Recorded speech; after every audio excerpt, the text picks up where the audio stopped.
A cerveja ela teve um papel fundamental na história da nossa civilização, e em muitos casos ela teve tanta importância quanto o próprio pão, sendo parte tanto da formação da nossa cultura quanto parte fundamental da nossa alimentação.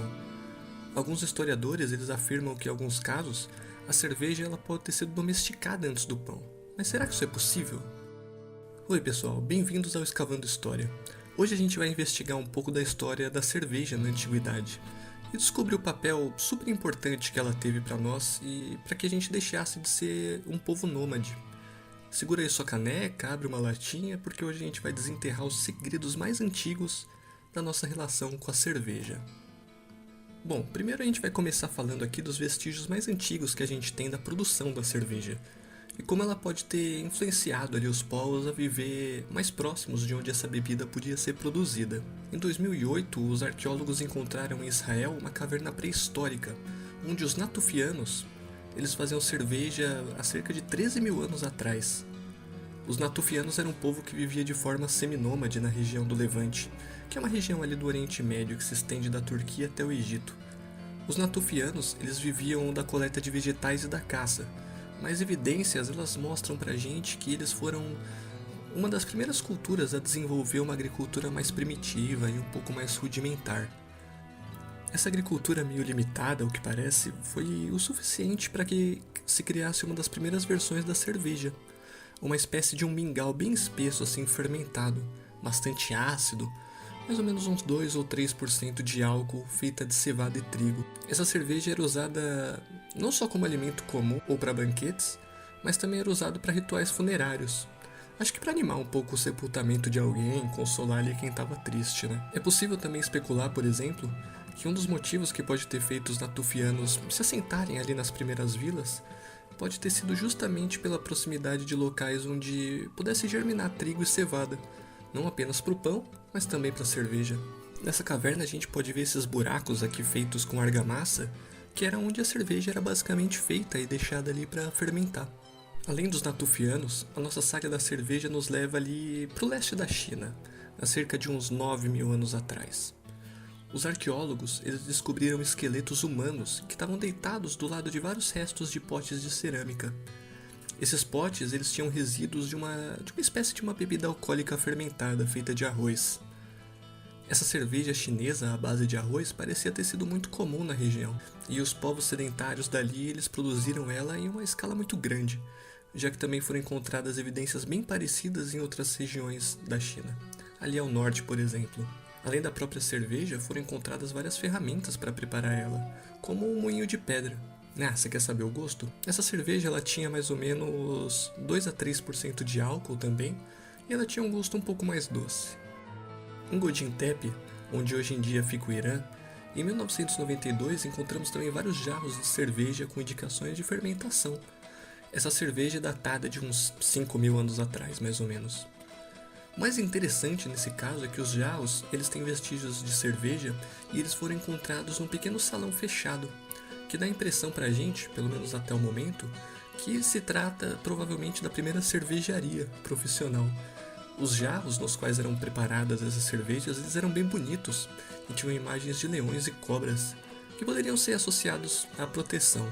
Essa cerveja, assim como a cerveja dos natufianos, era bem espessa como o mingau e tinha 2 a 3% de álcool também. Bom, parece que fazer cerveja com bastante álcool não era uma tarefa muito simples, né? Muito similar ali a Godin Tepe, o povo da Mesopotâmia, que também vive onde hoje é o Irã, né? Também tinha uma relação bem íntima ali com a cerveja.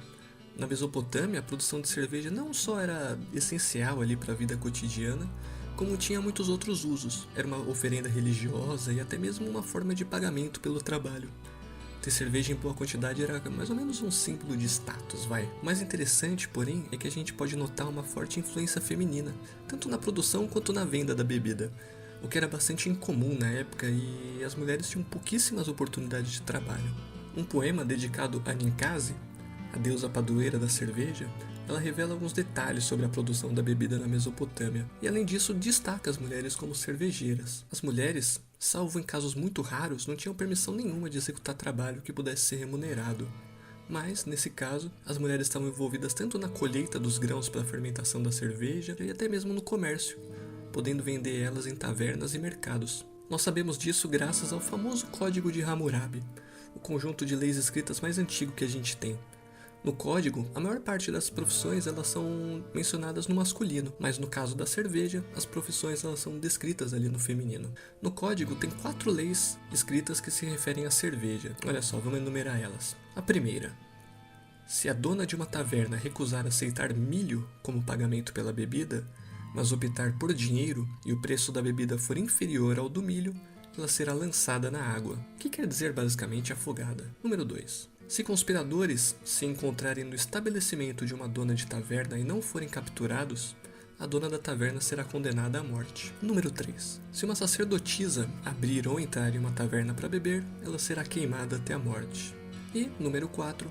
Se uma cervejeira entregar um jarro de cerveja a crédito e o devedor não devolver a cerveja no dia combinado, o devedor pagará ao cervejeiro 1/3 de mina de prata para cada sila de cerveja. Claro, são atitudes bem violentas, né? Mas a gente tem que levar em consideração que o Código de Hammurabi são leis e penas escritas. E para falar a verdade, boa parte das penas para qualquer probleminha ali era a execução. Agora, explorando um pouco mais da influência das cervejas nas primeiras civilizações, a gente vai dar um pulinho diretamente ali no Egito Antigo, mais ou menos uns 5.000 anos atrás também, onde a cerveja era um elemento essencial da cultura, tanto para as pessoas comuns quanto para os faraós, para os sacerdotes e até mesmo para os médicos. A cerveja na época era uma fonte muito importante de alimento e foi usada por muito tempo como pagamento por trabalho. Se imagina que na construção da pirâmide de Gizé, por exemplo, cada trabalhador recebia ali por volta de 4 a 5 litros de cerveja por dia, para dar uma complementada na alimentação dele e da família. Para quem acha que as pirâmides foram construídas com trabalho escravo, bom, tem várias empresas de tecnologia de hoje em dia que também se vangloriam de dar cerveja aos empregados. A cerveja era considerada no Egito como um presente dos deuses, dado pelo deus Ra. Como era parte da cultura sagrada ali, os faraós bebiam muita cerveja quando estavam vivos. E quando eles morriam, eles eram sepultados com mais vários litros, para beber na vida após a morte. Além disso, a cerveja também era usada de forma medicinal, e era prescrita para pacientes com vários tipos de problemas. Servia para aliviar problemas digestivos, tratar infecções, dores e até, digamos, moleza. Além disso, foi descoberto também recentemente que a tetraciclina estava nos ossos de múmias, e é indicado que eles usavam a cerveja para criar a tetraciclina, como se fosse uma espécie de antibiótico. Alguns textos religiosos, encontrados em escavações, mostram uma espécie de hino à cerveja, além de tumbas e templos que mostram em detalhes o processo de fabricação dela, desde a colheita da cevada até a hora de degustar. Na tumba da Nefertari, por exemplo, tem várias figuras de mulheres preparando e servindo cerveja.